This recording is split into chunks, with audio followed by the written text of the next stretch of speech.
Well, I'm back today talking about iambic pentameter again because I've noticed there are some misconceptions out there that a lot of actors have about iambic pentameter that actually gets them very stuck and confused and stops them moving forward and finding ways to use the verse to help their acting. So today I'm going to do a little bit of myth busting to really clarify some of that stuff in case you are confused. And I'm going to give you a few tips that can start you off. So if you're a beginner and you're still a little bit confused about how to handle iambic pentameter, this video is for you.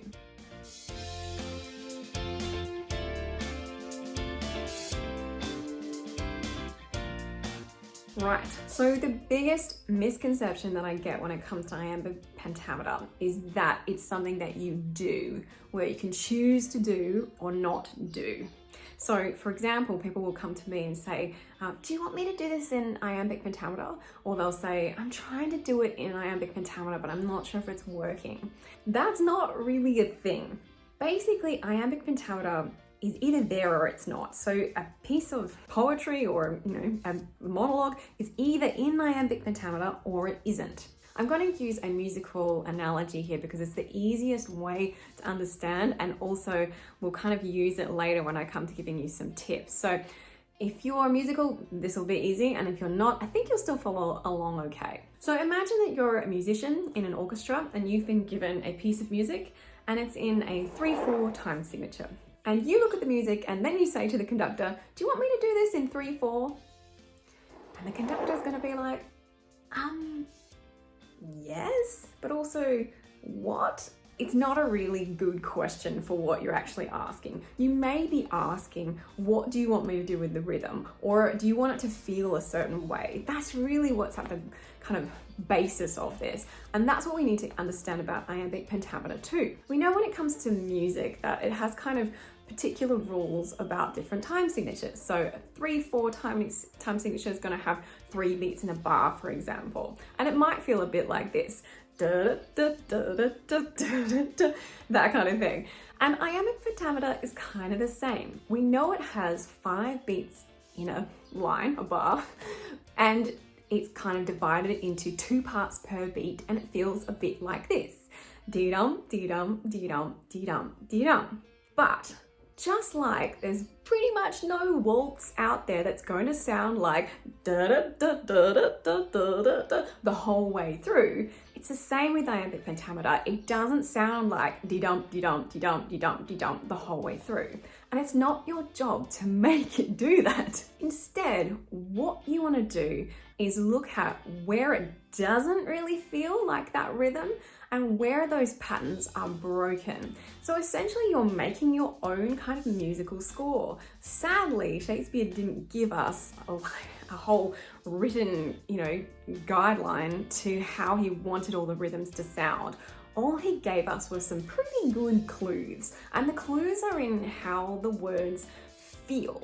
So your job as an actor is kind of to use a little bit of your gut instinct as to how the words make you feel and what sort of rhythms you are hearing. So the first thing you want to look for is either long vowels or crisp consonants. So using vowels or consonants to make us feel a certain way. You can actually just play around by lengthening vowels, like make them uber long, to see what it feels like, and go like past the point that feels like normal life and make it weird, stretch those vowels and see what happens. That's going to give you a little bit of a clue as to whether it might need to feel a bit longer and more stretched out, or sometimes the crisp consonants can make us feel like it's going a little bit faster or a little bit more bouncy. This is not just a pace information, it's also rhythmic information. So it's not just faster or slower, it's also about how it feels, whether it feels like a couple of heavy beats and then a couple of jumpy beats. That's something that you can think about. Or you can think about whether it feels smooth and flowing as opposed to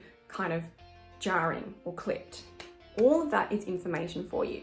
The other thing that you can look at is how many single syllable words versus multi-syllable words are there in a particular line, for example. So in this line from Richard II, I'm going to put on screen for you, have a go at saying this line fast.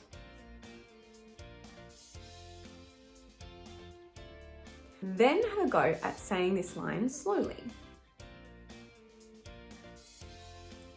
Which one feels better to you? It's not so much a right or wrong, it's just kind of like what feels right. Trust your gut.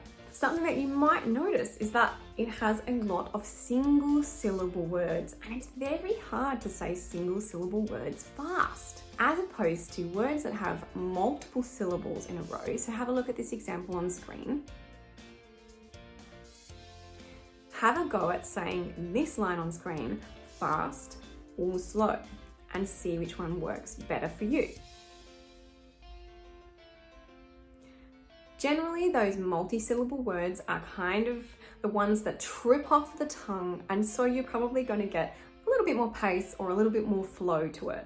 It depends on the example, of course, and you might find that there's a line where it goes fast and then it slows down, or it feels very, very flowing and then it feels very jarring. So that's your job when it comes to iambic pentameter. It's not about making it fit into a certain rhythm.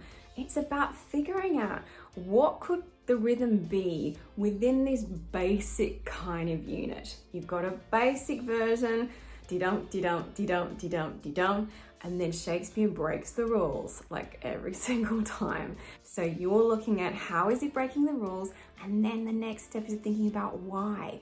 What does this tell me about how my character is feeling or what they're trying to say? Now that gets a little bit more advanced, so I'm going to stop there for today, and that will be a topic for a future video. So please subscribe, come along for the journey, and check out my Get Better at Shakespeare playlist, because I actually have quite a few technique videos. Also my Shakespeare Basics playlist could help you out as well if you're a beginner. So that's a couple of things that you can jump into right now if you feel like you need a little bit of help. I hope that was helpful. Let me know if you still have questions about iambic pentameter, and other than that, I will see you in the next video.